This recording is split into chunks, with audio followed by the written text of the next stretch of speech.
adorarmos, engrandecermos o seu grandioso e glorioso nome. Para nós é um privilégio sem igual. Nós vamos abrir a palavra de Deus no livro de Isaías.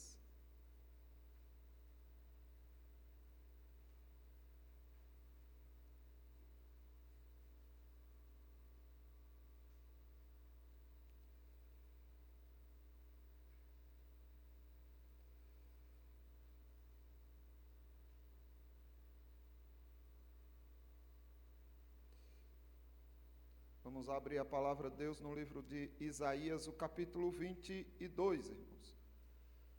Isaías, capítulo 22, que diz assim a palavra do nosso Deus, a partir do versículo 1 até o versículo 11.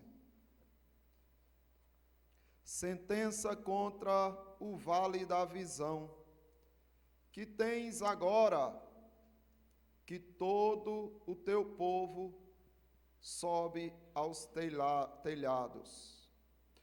Tu que estavas cheias de aclamações, cidade estrepitosa, cidade alegre, os teus mortos não foram mortos à espada, nem morreram na guerra. Todos os teus príncipes fogem a uma, e são presos sem que se use o arco.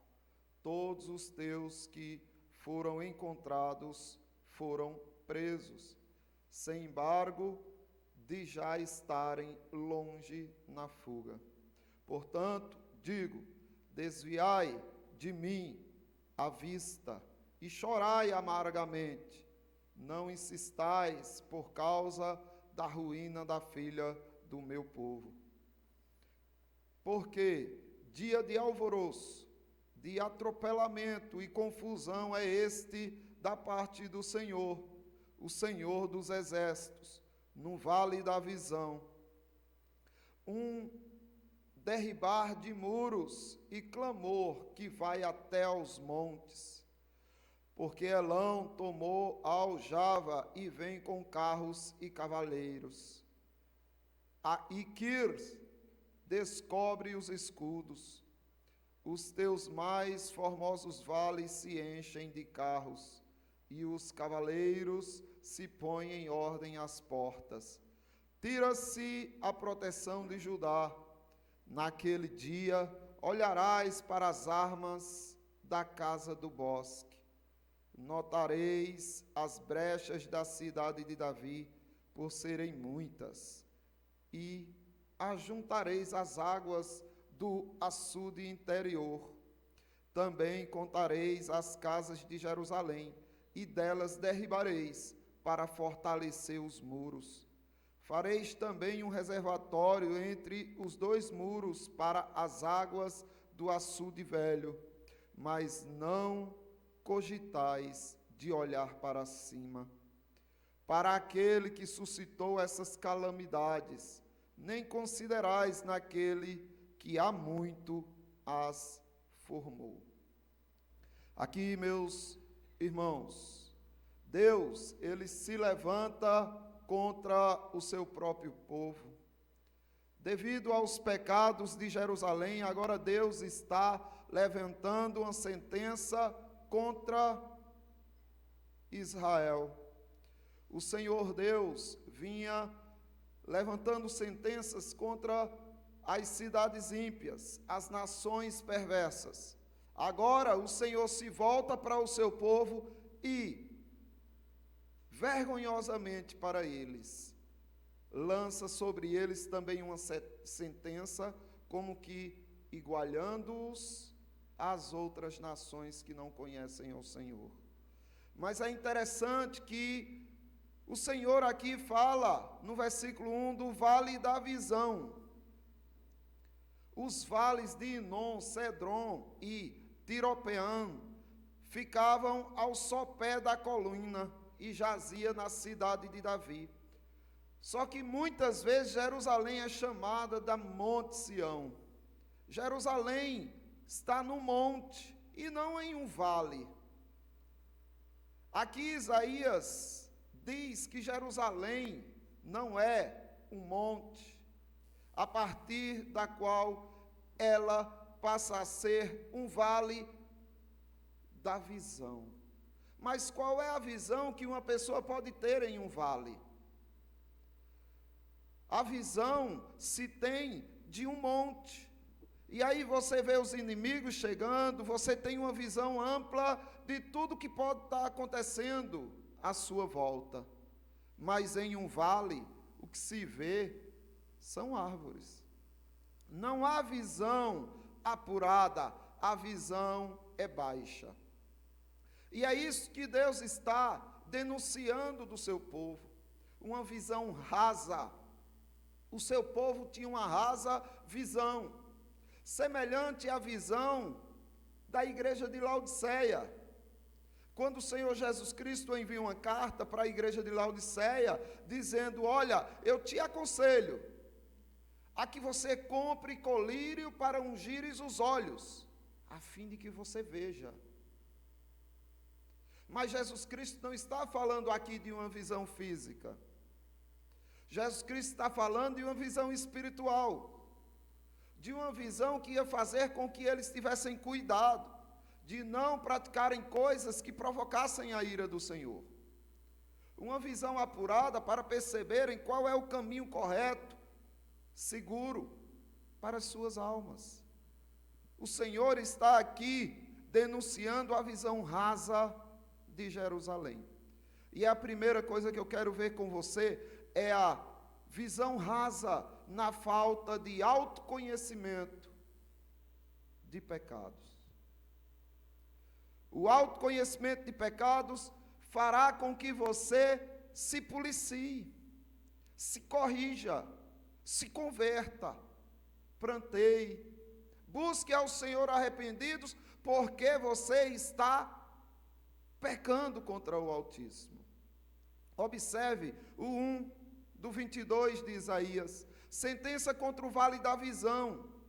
E aí o Senhor diz: que tens agora? Ou seja, é como se estivesse dizendo: o que é que há com vocês?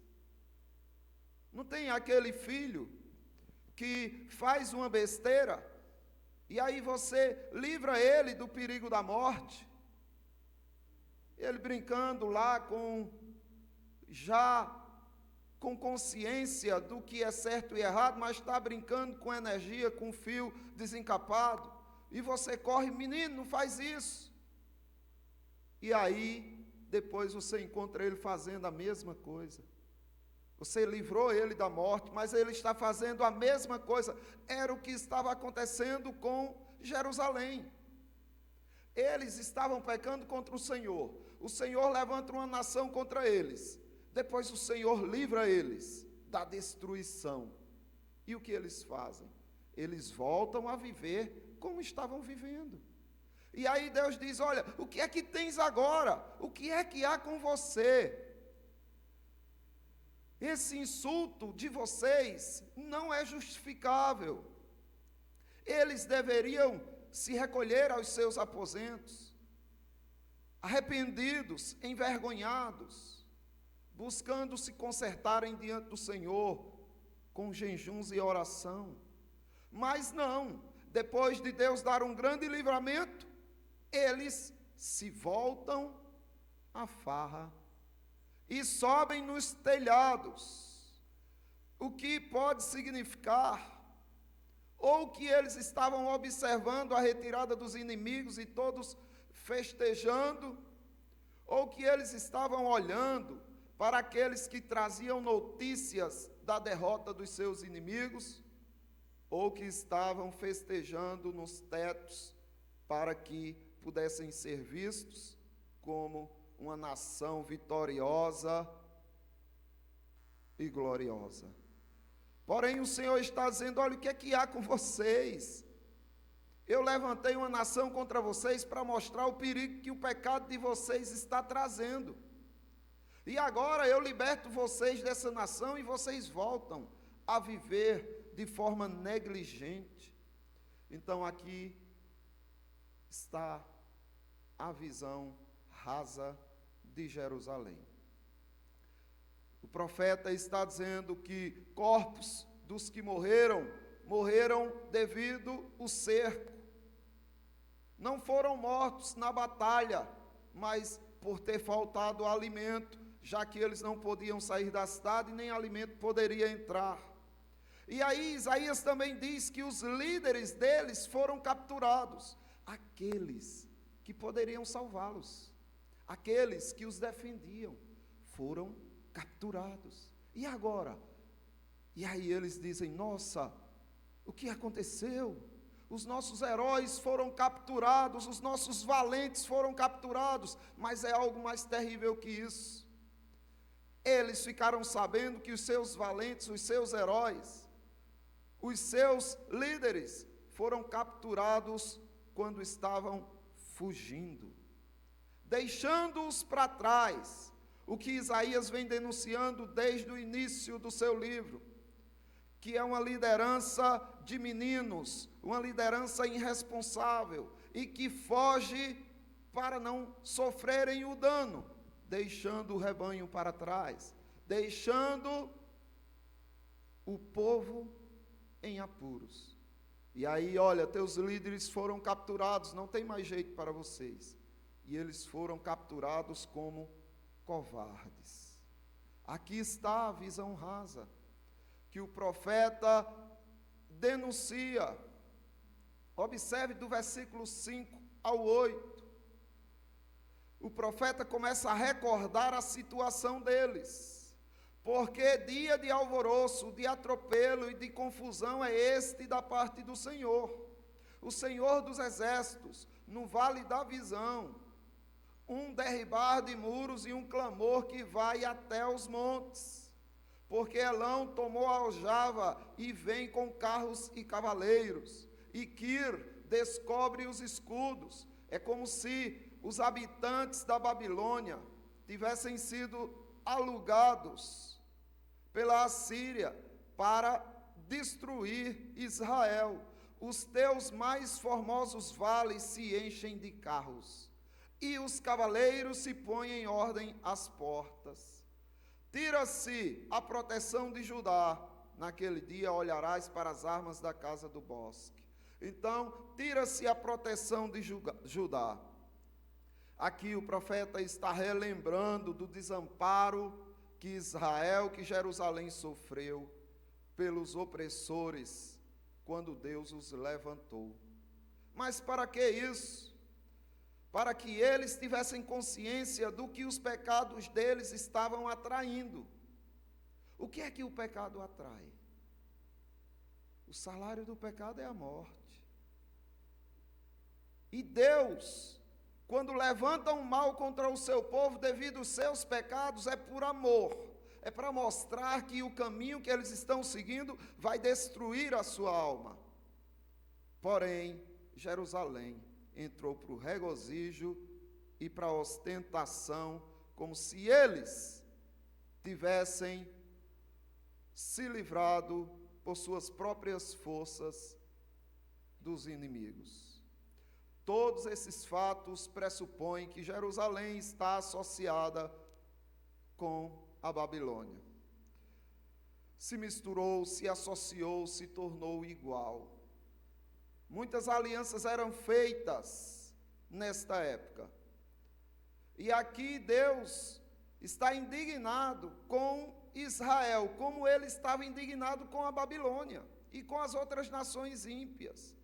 É como se Deus os estivesse comparando à Babilônia, como fez no início do capítulo 1 de Isaías, o versículo 10, quando Deus chama Israel, os príncipes de Sodoma e Gomorra, quando ele diz: ouvi a palavra do Senhor, vós, príncipes de Sodoma, prestai ouvidos à lei do nosso Deus, vós, povo de Gomorra. Deus está chamando o seu próprio povo de sodomitas.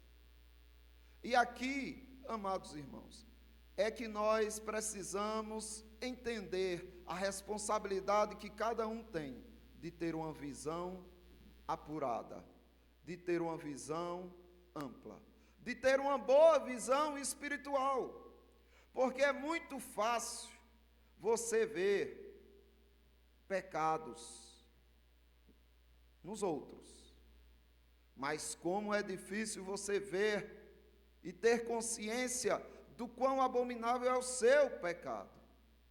Foi por isso que o próprio Jesus Cristo confrontou a todos nós, ao seu povo, quando disse no Evangelho segundo Mateus, capítulo 7, do versículo 3, por que vês tu o argueiro no olho do teu irmão, porém não reparas na trave que está no teu próprio?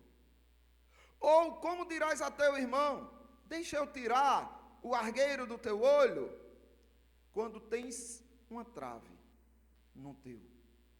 Hipócrita, retira primeiro a trave do teu olho, e então verás claramente para tirar o argueiro no olho do teu irmão. E aqui você percebe o quão Deus é zeloso e exige de você responsabilidade para com a visão dos teus próprios pecados. Faça uma varredura, todos os dias faça uma varredura e dê uma atenção redobrada a essa varredura quando você enxergar o pecado no seu irmão. Quando você enxergar o pecado do seu irmão, cuidado, pare, respire, analise e busque em si, se você também não está acumulado de pecados. Porque é a autoavaliação, a autointrospecção. Você precisa entrar para dentro de si e enxergar os seus pecados, porque senão, de fato, você vai cair no mesmo erro de Jerusalém.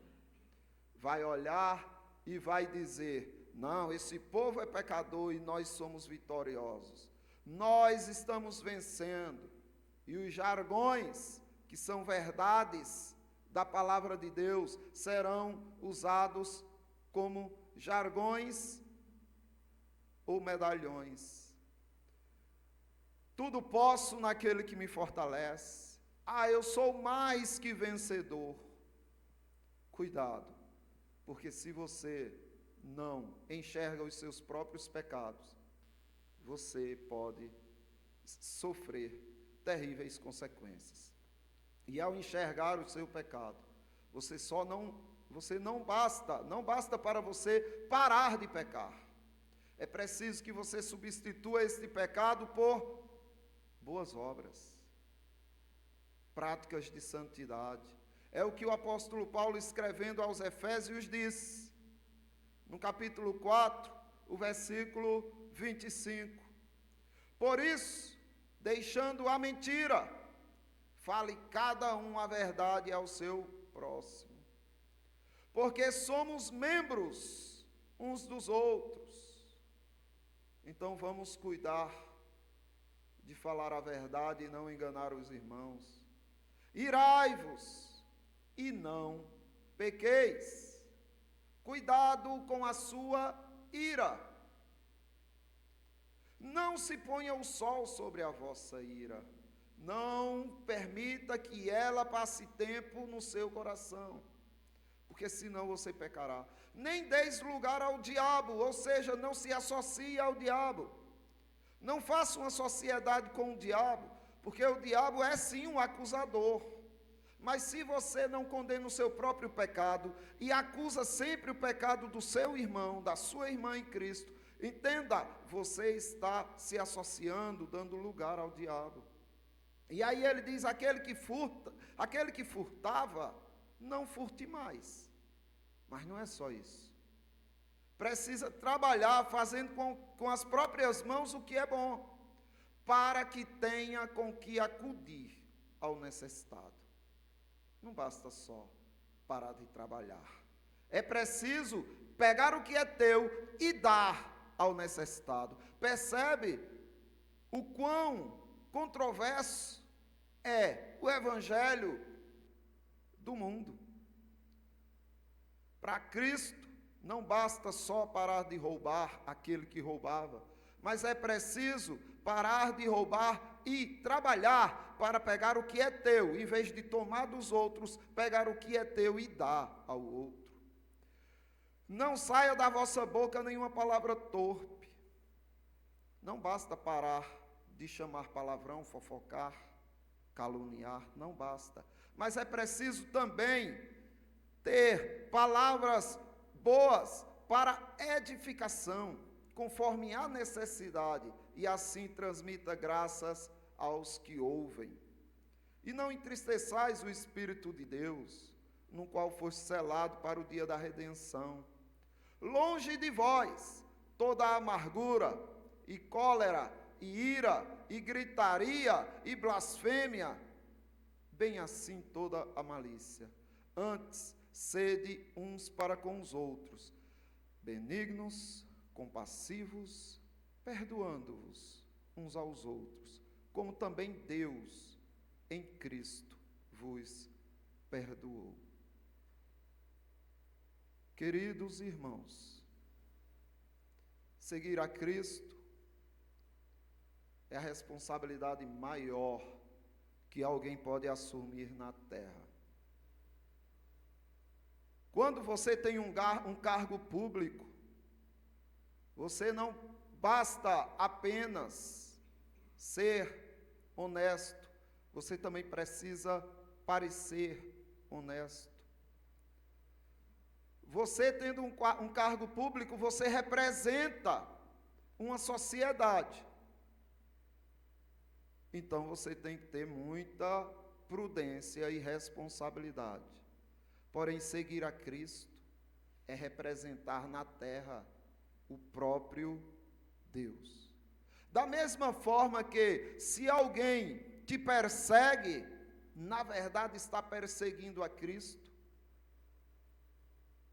Quando você peca, quando você faz mal, você está pegando o nome de Cristo e dizendo que sim, Cristo se comporta dessa maneira. O cristianismo, no seu início, sofreu grandes perseguições.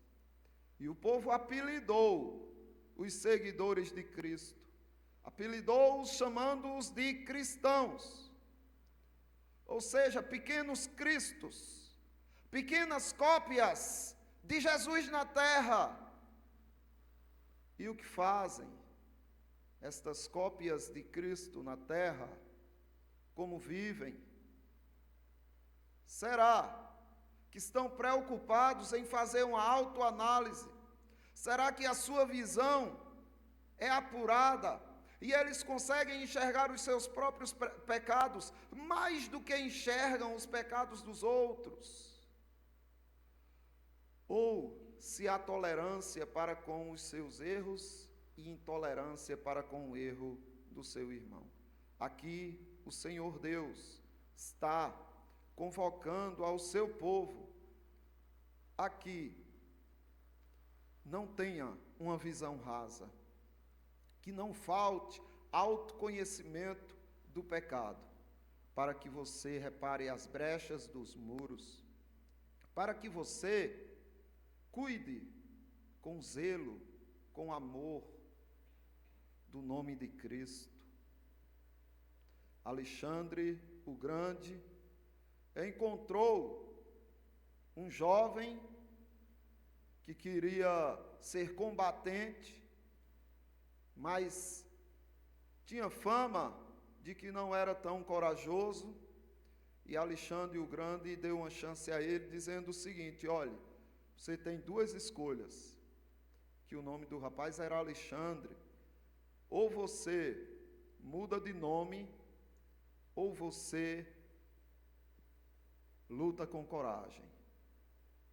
Porque Alexandre o Grande não ia admitir alguém carregando o nome dele e sendo um covarde. E Cristo, será que não tem mais zelo pelo seu próprio nome do que um poderoso soldado, comandante de guerra? É claro que Cristo zela pelo seu nome, e você carrega o nome de Cristo.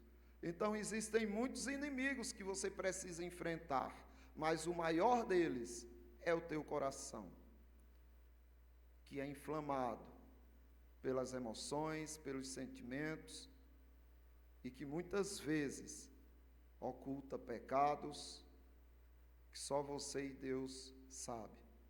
Porém, todos os teus pecados são os teus adversários, e os ocultos é principalmente este, que precisam ser combatidos.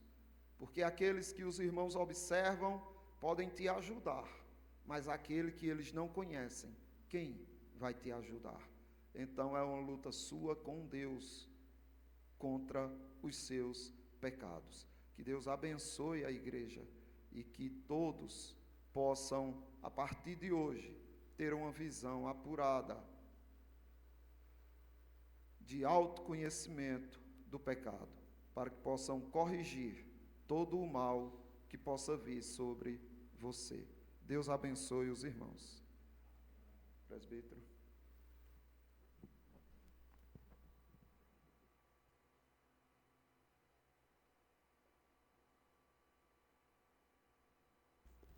Vamos à quinta parte do culto, que é a resposta da congregação.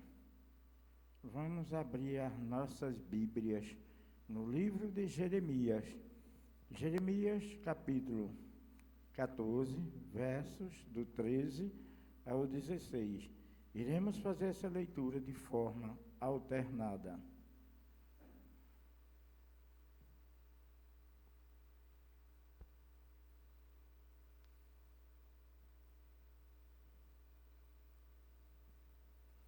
Então, disse eu, Senhor Deus, eis que os profetas lhe dizem, não veres espada, nem terei fome, mas vos darei verdadeira paz neste lugar. Disse o Senhor, profeta, profetizam, tira em meu nome, nunca os enviarei, nem lhe dei ordem, nem lhe falei visão falsa, adivinhação, vaidade, engano, do seu íntimo são os que eles vos profetizam. Portanto, assim diz o Senhor, acerca dos profetas que, profetizando em meu nome, sem que eu vos tenha mandado, dizem que nem espada, nem fome haverá nesta terra. A espada e a fome serão consumidos, esses profetas. O povo que eles profetizam será lançado nas ruas de Jerusalém, por causa da fome e da espada. Não haverá quem os sepultem. A eles, as suas mulheres e a seus filhos e as suas filhas, porque derramarei sobre eles a sua maldade. Assim lemos, meus irmãos, Jeremias, capítulo 14, versos do 13 ao 16. Uma oração ao Senhor para que nos ajude a buscar socorro nele, e não confiamos em homens que buscam glória para si. O irmão Carlão ore ao nosso Deus, agradecendo a Ele por este culto maravilhoso ministrado nesta tarde.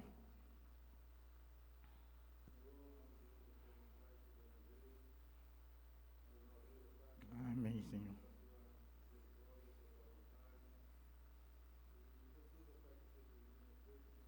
Amém, Senhor.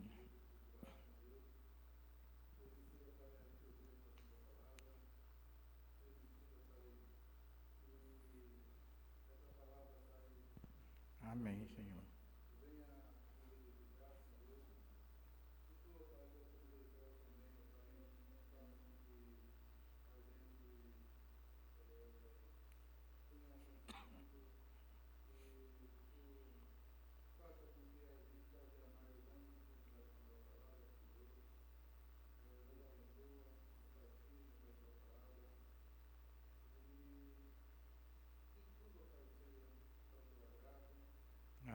Senhor Deus.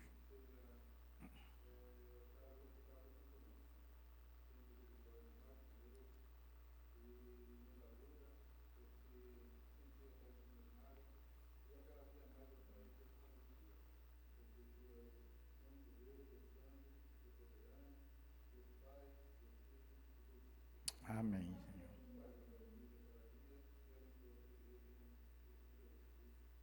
Amém, Senhor Deus. Convido ao nosso pastor para as considerações finais e a bênção apostólica sobre todos vós.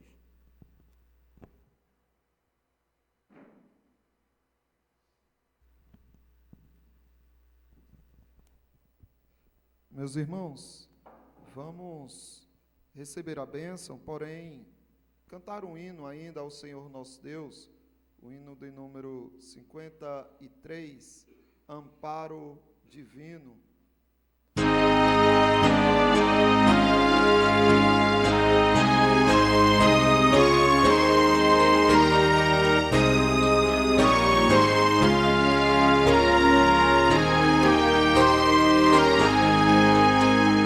Com tua mão segura bem a minha, pois eu tão frágil sou, ó Salvador,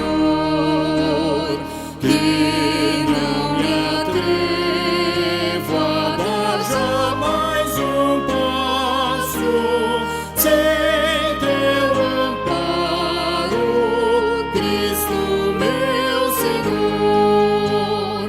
Com tua mão segura bem a minha, e meu caminho alegre seguirei, mesmo onde as sombras caem mais escuras, teu rosto vendo, nada temerei. E no momento de transpor o rio que tu por mim vieste atravessar, com tua mão segura bem a minha, e sobre a morte eu hei de triunfar.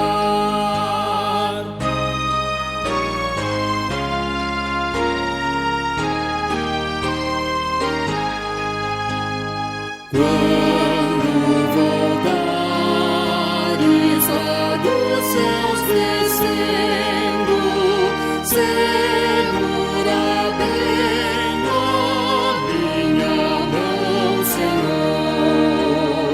E meu Jesus, conduze-me contigo, para onde eu goze teu eterno amor.